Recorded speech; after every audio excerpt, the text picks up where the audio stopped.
Tryst. And then there's Patient Capital. And Patient Capital, I assume, will be favored here and will show his last race. The problem I have with him, and I don't have any argument, he's probably the worst to beat. There's something phony about this race, because if you think about who finished third near Jake Rocks and his relative amount of ability, this was a race where forward horses might have overachieved, and I just don't know how reliable this off-the-turf race was. But he ran well enough the time before it to win it as well, albeit in Chad Brown's barn. Yeah, I mean, he kind of ran the same, I mean, he did run the same fig, these two races, and I don't disagree with what you're saying. I mean, you almost felt like the race, if you want to bet this race, you want to bet him off the race 2 back, not the race last time. Well, they're both good. He got good figures in both of them, and I think he showed that slop, dirt, main dry tracks, he handles them both. He's very logical. Thought he was the worst to beat. I put him second to FF Rocket, who I just thought would be a much better price, and I think his price will be commensurate considering the relative chances against the number 3 and even the 2. Race number 3. We'll start out with Customer Experience, who you have on top. I have second, who I imagine will be favored. And this is a race 2 back when she was going 6.5 furlongs.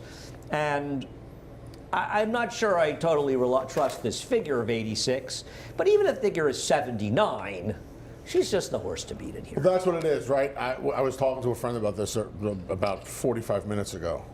The 86 currently just sticks out like a sore thumb on our card. And I don't trust her necessarily either. I just couldn't get clever enough to take anybody against her. Because like you said, even if you knock 8 points off that fig, the consistency of the 77, she's the horse to beat. Yeah, she's the horse to beat. So I didn't think there was anybody else trustworthy enough. Well, I think we can talk about them. Juxtaposed. It's interesting that Juxtaposed gets on the dirt first time for Rudy Rodriguez, because the funny thing is, I sort of spent a lot of time at Woodbine. You wonder if the connections never really worked this horse or weren't happy with how he worked, and they have a dirt training track there. And then just sort of Bill Murray took over and assumed to keep running on the turf. This horse's pedigree, it's all dirt. And it's the first foal from the dam. It's really a very much stronger dirt pedigree. I didn't put this horse, you've got the horse 4th, but the reality, you're going to have every Rudy Rodriguez horse in your mix. This horse's pedigree says dirt. Hydra will go to, and we'll take a look at Hydra's last race at Finger Lakes. I mean, I do worry a little bit. This is a bit of an aberrational Finger Lakes race. On the other hand, she's got a race 3 back here at Aqueduct, where she ran a pretty similar race.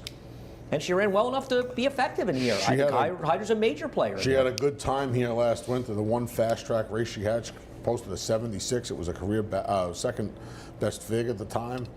Yeah. I think the concern is you have a assistant trainer deputizing for Jeffrey Englehart who's serving a suspension, and sometimes those barns don't produce at the same rate as the main trainer when there's been an overage.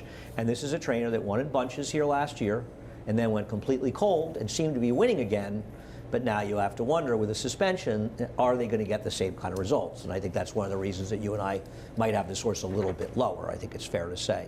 I mean, Sweet Mia's off a layoff. Charlie Baker's numbers not great off a layoff. I think the 6-month Petit Choux is interesting because we've seen Fernando Abreu come back and had a couple winners here. I think 2 in one day. And they both ran very, very well. And one of them was a horse off a layoff. So I thought Mon Petit Choux was okay. I like Happy Sophia, though, in this race. I have nothing against the 7. She's very logical. But as far as Happy Sophia, she was right down the rail last time and showing speed. And I think the rail was off in her last race. So I think she was hurt by the bias. Now, she really tried to move off, but then she went back to the rail in the stretch and probably spent 85 to 90% of the race in the rail. And you look at her prior race, she got a big figure behind Cupid's Heart. Thought she ran okay, albeit with a good setup. No, she goes back on short rest, but with Randy Persaud, does it matter if they come back on short rest? We see him come back and run. And I thought she was very dangerous off her last race, which was negatively affected by her position on the racetrack.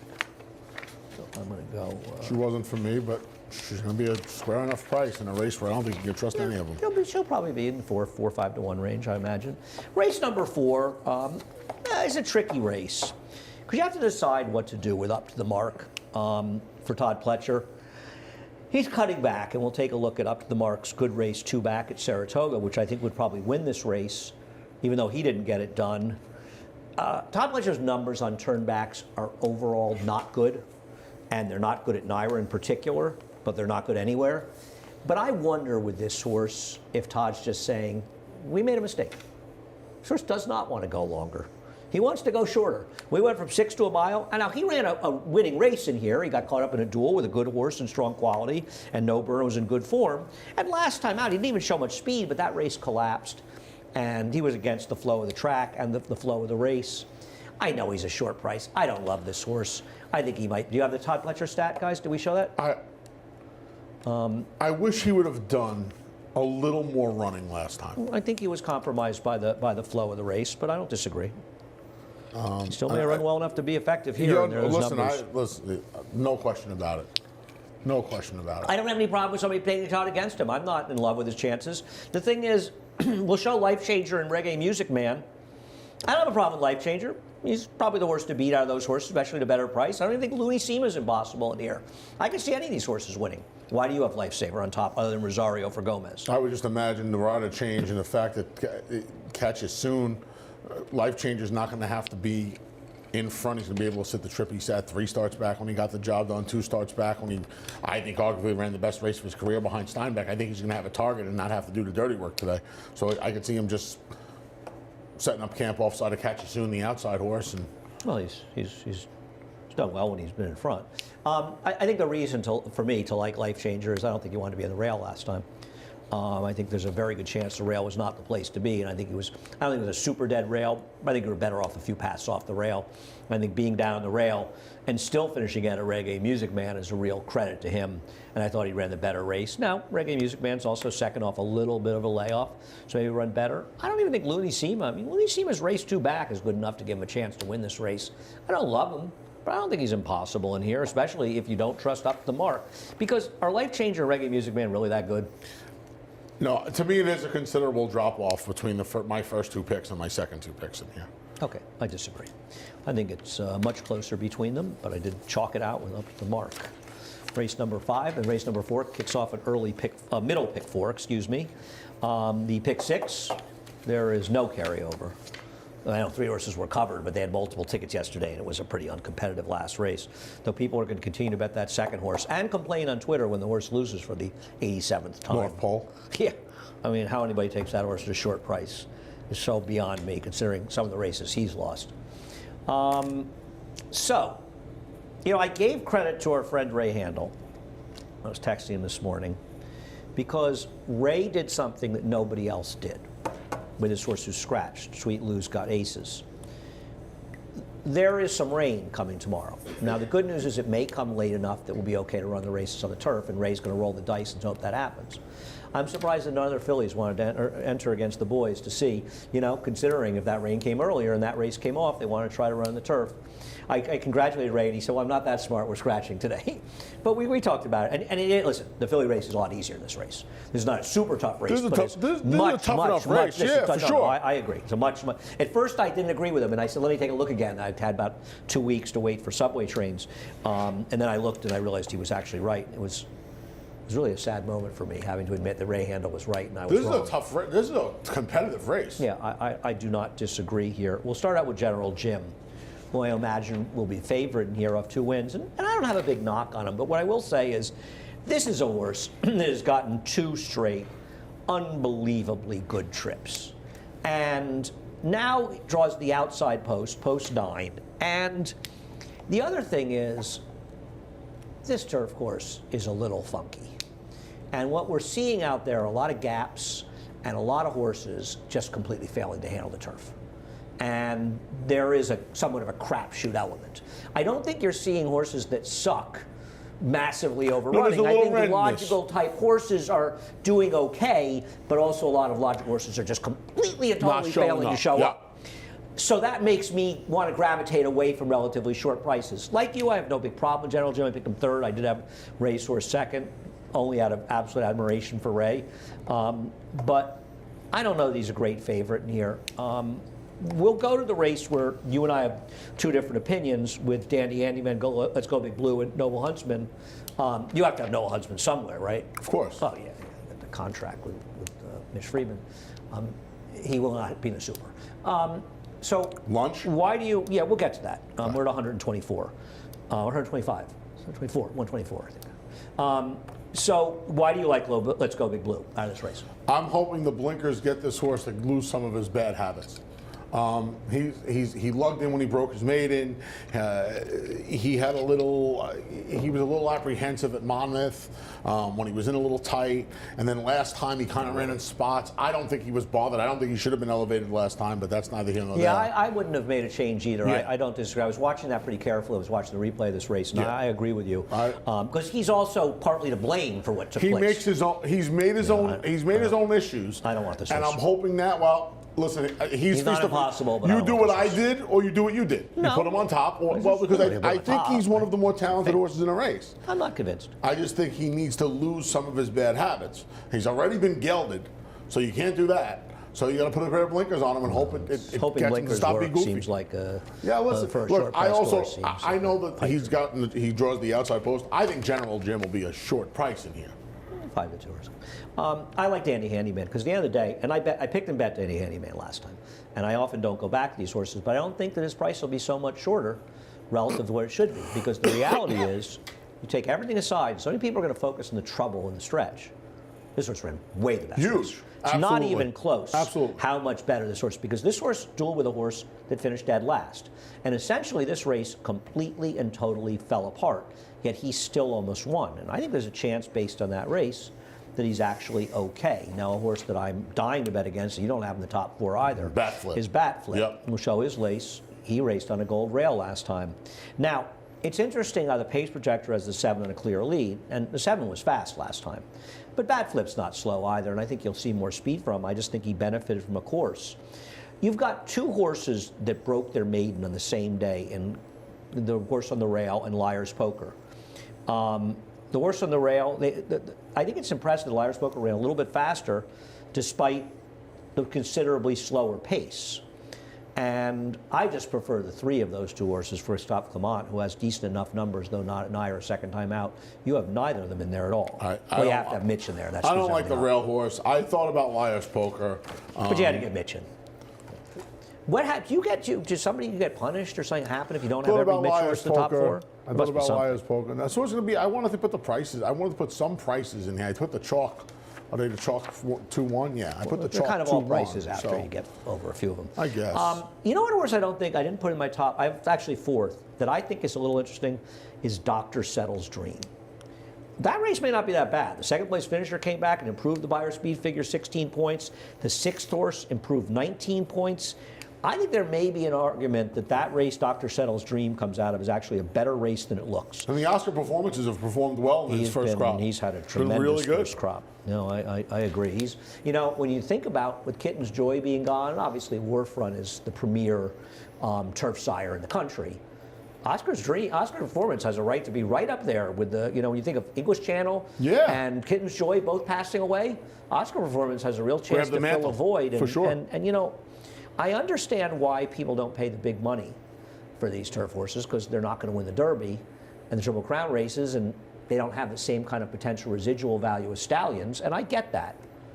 But there's an awful lot of money being given away in turf racing, and these Oscar performances, I think, become more and more valuable. Interesting to see what he does, and I think he's better. I think he's better than that maiden race 56 buyer may suggest. Okay. Interesting running of, which one was this one called? This is the Central Park, Andy. Central Park. What's tomorrow's? The kiddie pool? The Wallman Rink? I'm blanking. Wow. I don't know. What is tomorrow? I just had it in front of me on my office too. I have no idea what it is. That's terrible. We're a disgrace. We'll be back in just a moment.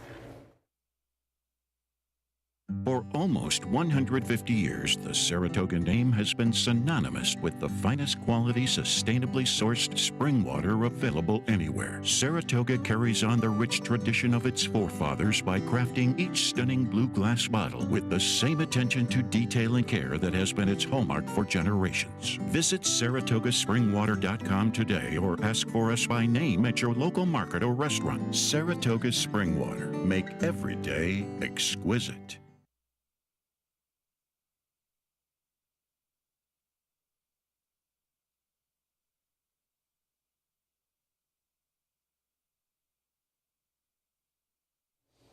Welcome back to Talking Horses, Anthony and Andy. We won't look it up, and neither one of us have We got to figured it move out along. yet. Race number 6. I think the first question about race number 6 is what do you do with Breaking Stones as we take a look at his performance here just 6 days ago. And I think it's pretty safe to say if he runs this race, the 88 Buyer, he's going to be awfully tough to beat. Yes. And then the question is, where did this race come from? Because this one is I agree. out there. I agree. I mean, this thing. One thing you're seeing Oscar doing that's smart, though, he's striking while the iron's hot. He's Running running his right back on back. that, and he's saying, I don't know where it came from either, but I don't want to be responsible for where he is in a month. For a I'll take the shot big to be pot, responsible too. where he is. 75,000 right in the state per day of the end. And then there's Victory Built, who seems to be in good form, but he's 3. It's the Tepin, by the way. And it makes sense, because Tepin, I mean, she was undefeated at Aqueduct. She never lost. Right. She was incredible. Victory Built, who is fast enough to win, but is also 3 for 40 with 14 seconds, so a tough horse to take on chop. I like Agility. We'll take a look at Agility's race in the Damon Runyon, 4 races back, but classic, second off a layoff, prepped in the turf last time out, got a race under his belt.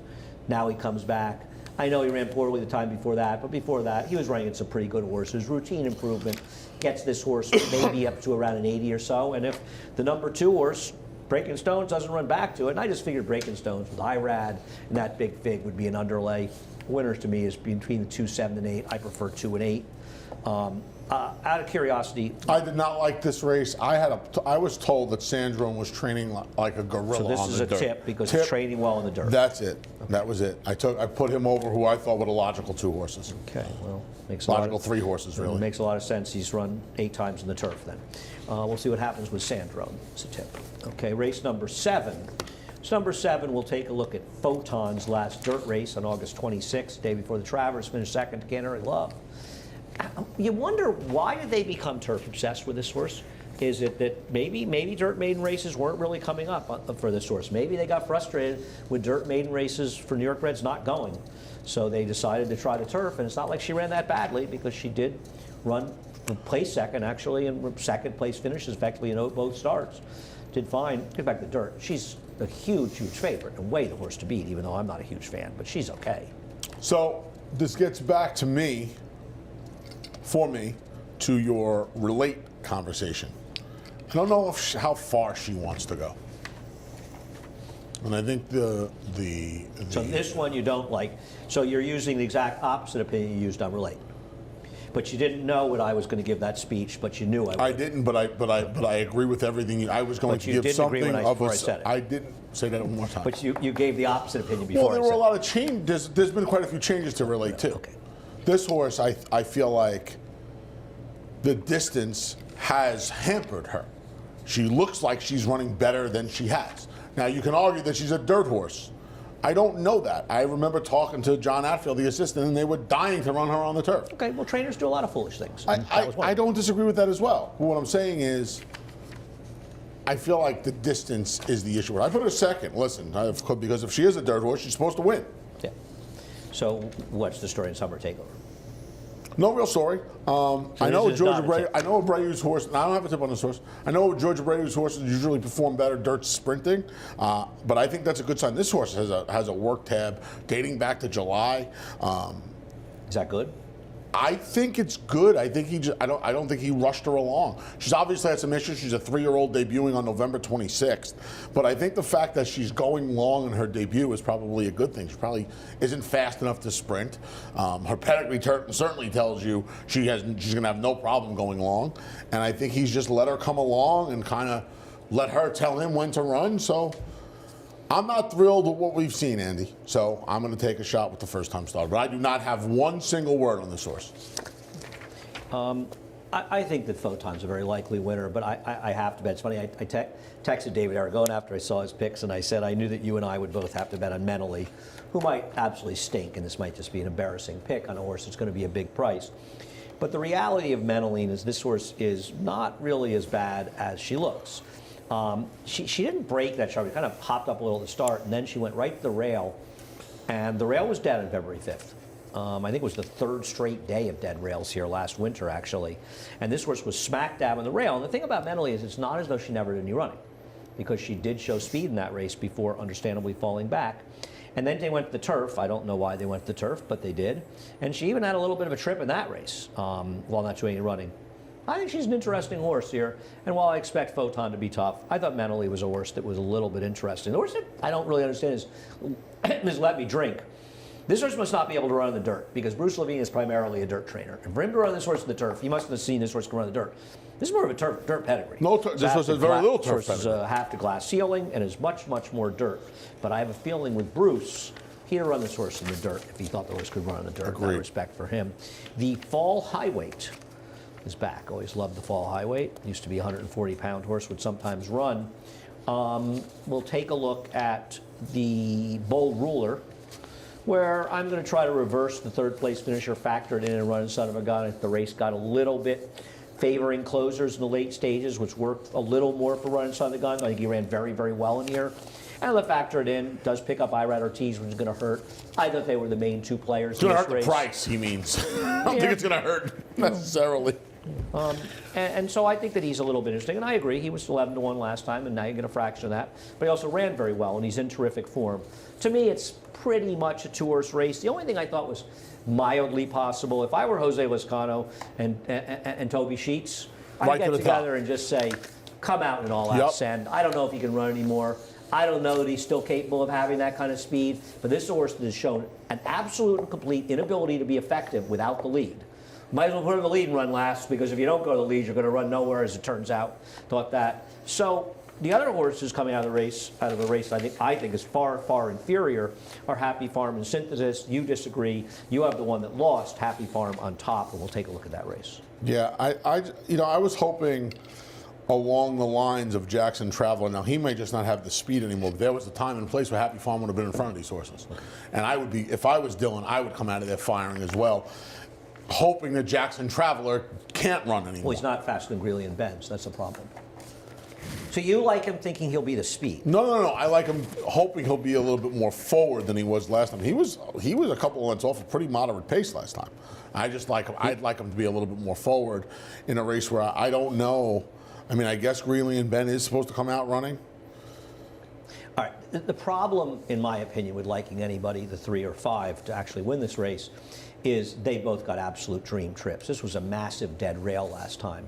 And one of the reasons that many of us like the horse who came up the rail in that last race, who summed up a 9:40 yesterday in the 5th race, was that horse was on a dead rail in this race. Whereas Happy Farm and Synthesis had absolute dream trips well against the bias. September 29th and 30th were big outside flow racetracks, and the race results reflected that. So Happy Farm, you wonder, where did that big fig, so much bigger than any of the figs he had run in a long, long time? It came because he got a dream setup in a dream situation. And you look at Synthesis, where did he get that 96 buyer? It was a tremendous setup. So in my opinion, these are horses that are 10 points slower than that figure suggests, and they're just not good enough to win. We disagree. The 2019 winner of the Fall High Weight. Happy Farm? Yep. Wow. He upset somebody that day. Stanley Huff. He was Linda, right? He was Linda. No. No? He was a guy who no longer trains horses. Oh, okay. Jason Service? Wow. The first stakes race I ever called. It was the first stakes race I ever called. Randomly? Wow, it's amazing. It's so interesting that he's currently under federal indictment for using performance-enhancing drugs, considering how his horses remember ran. the Gravesend? He Jumped jumped the shadow in the Gravesend, and Firenze Fire beat him. The next start. Game is better without him. I'm talking about him. I'm talking about the horses. Race number 9. The horse is still around. He's not, fortunately. So I don't have anything against Soldier Rising, who you have on top in this race. We'll show his last race in the Joers Turf Classic, where he did get legitimately in some trouble late. Now, he was coming through the best part of the track. The rail is a place to be, and I think it's fair to say Astronaut was never on the rail. He was too wide the whole way around. But then wasn't it a track that you wanted to be more forward on than the rail? No, I think he wanted to be on the rail. But okay, we'll disagree with that too, but that's fine. But he does, you see him trying to come through, and right now he's starting to get the momentum, and this is a good example of why these horses that get a clear run on the outside are so much better when they're on the outside, because he just gets completely sort of jammed up in there and can't really finish as well as he wanted to.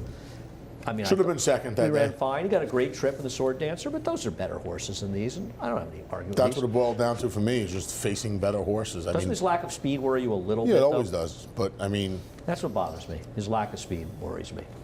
But he's nothing wrong with him.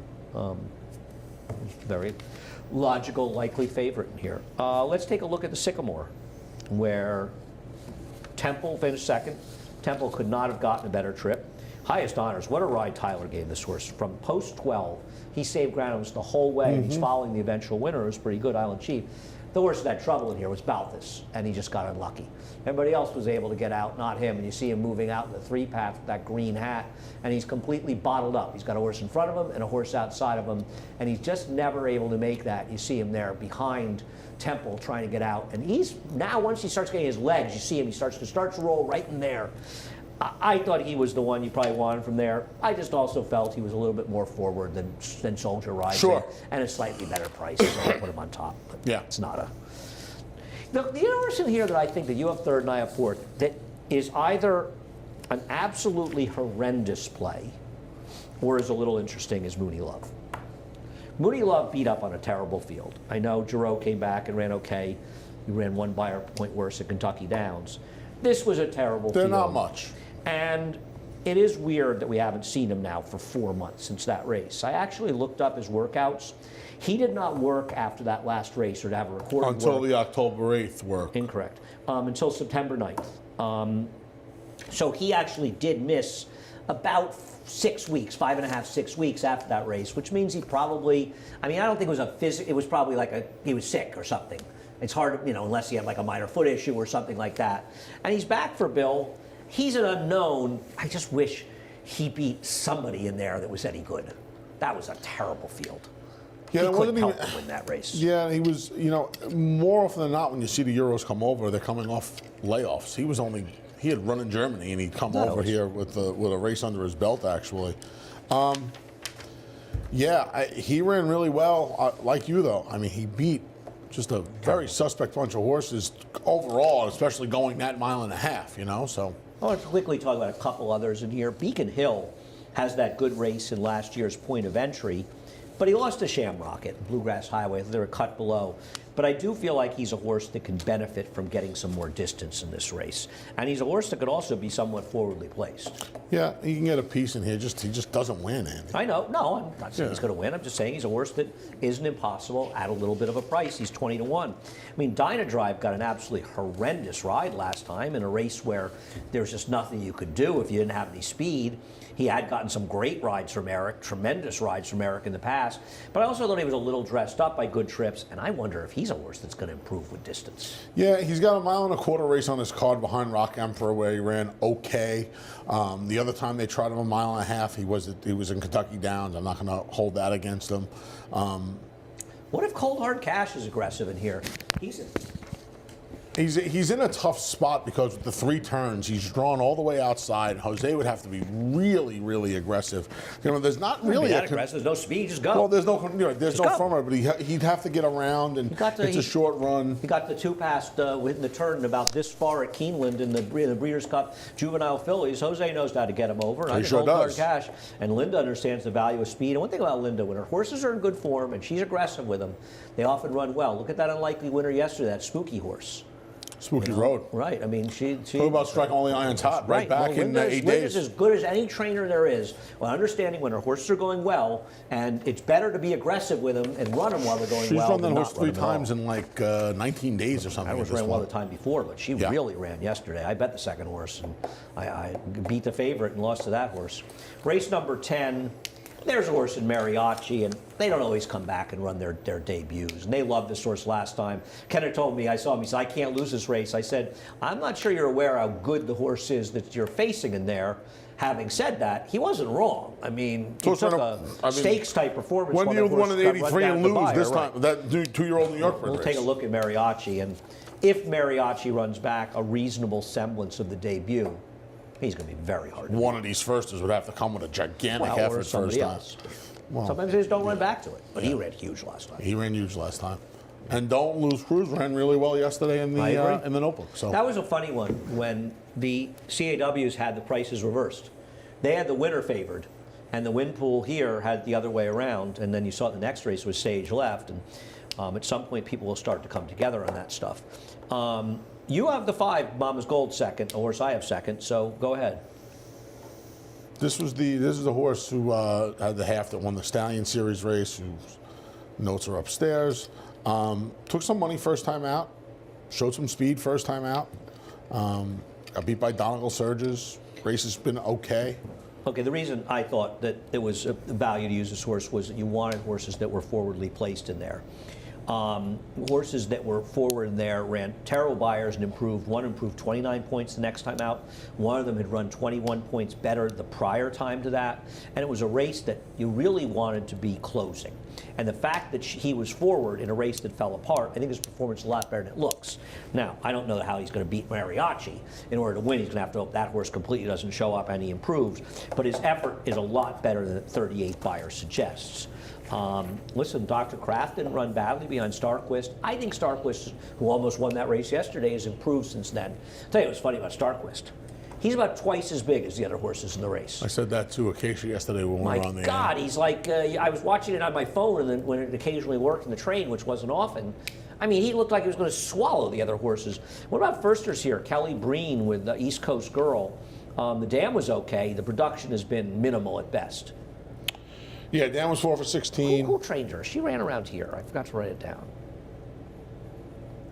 I don't remember who her. trained her. Miyaka, I may be thinking of. There's two Todd Fletchers. Obviously, Victory Money is the one that cost a little bit more. It's a Mike Rapoli horse. That horse, I think you have to respect, and Irad's riding that one, though. Transaction tax, was that Seth? Transaction tax? Sounds like it. Is that a turf horse? Why was that? The dam of the 2, and the dam was 2 for 12 on the grass. Oh, yeah. She was an 84 on the turf and a 55 on the dirt. Yeah. She's running on the dirt. That does it for today's 10 race cars. Tomorrow's at 9, so we'll be on at about 11:05. 11:05. We can sleep later. You can. And subways were kaflooey this morning. But luckily I spent quality time with Keith waiting at the J Street station. Head over to Naira Bets. If you're not a member, use the promo code MATCH200. It'll match for $200 of your initial deposit. Use the promo code MATCH200, NairaBets.com. We have middle pick 4 in race number 4 today. Races 2, 4, and 7 are the pick 4s. And we also have the Saturday contest for the Cigar Mile. That'll, I guess you probably have, I assume, until Friday, next Friday, but head over to naira.com/contest. You can play this one on track and online. $3,000 buy-in, cash prizes, and receive the pool with $5,000. We are done. Once again, no America's Day at the races today. I'll be on between races doing some prattles, but follow the action. Are we on YouTube? Do we know if we are? I don't know. Nobody's told me anything. Steve won't know that. The Tepin. Yes, thank you. The Tepin. I wonder if she ever ran at Aqueduct. Well, she ran the dirt, right? Could she have run before she started her skiing? Skiing, is it skiing or skating? Skiing. I believe it's skiing. Skiing. So we're done. Johnny I revving up in the booth with a reprise of Scratch and Changes. Have a great day. For almost 150 years, the Saratoga name has been synonymous with the finest quality, sustainably sourced spring water available anywhere. Saratoga carries on the rich tradition of its forefathers by crafting each stunning blue glass bottle with the same attention to detail and care that has been its hallmark for generations. Visit SaratogaSpringwater.com today or ask for us by name at your local market or restaurant. Saratoga Spring Water. Make every day exquisite.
Hello once again, racing fans, and welcome to Aqueduct.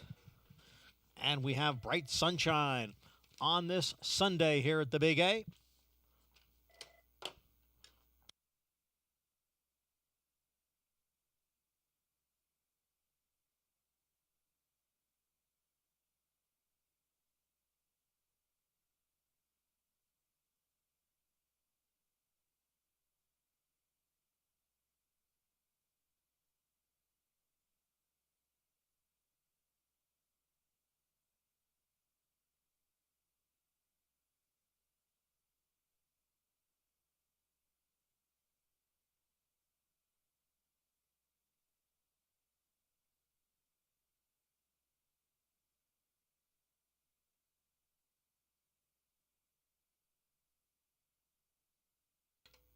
And we'll be back to give you those changes in just a few minutes.